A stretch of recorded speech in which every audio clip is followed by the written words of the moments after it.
Amis des plantes, je te souhaite la bienvenue dans cette vidéo aujourd'hui avec une plante que j'affectionne particulièrement. C'est une plante que j'aime beaucoup. Et je vais te dire pourquoi dans cette vidéo.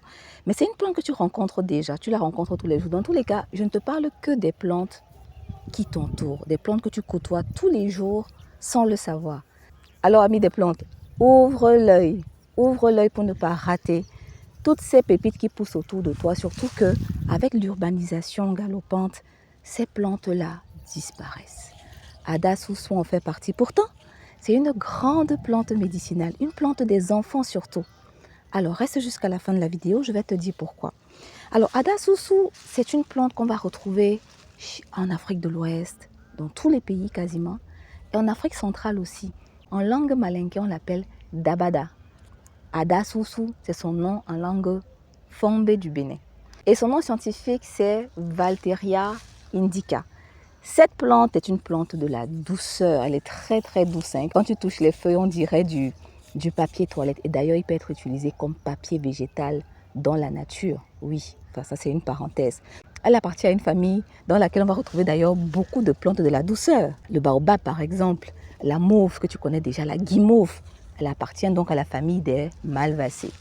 Et comme tu le sais déjà, dans cette famille-là, on a beaucoup de plantes qui contiennent des mucilages. Et les mucilages, tu le sais déjà aussi, ça va avoir des propriétés adoucissantes, calmantes, apaisantes, aussi bien en interne qu'en externe. Et c'est pour ça que ces plantes-là d'ailleurs sont souvent beaucoup sollicitées en cas de toux. Et c'est le cas d'Adasusu aussi. En cas de toux, mais surtout en cas d'asthme.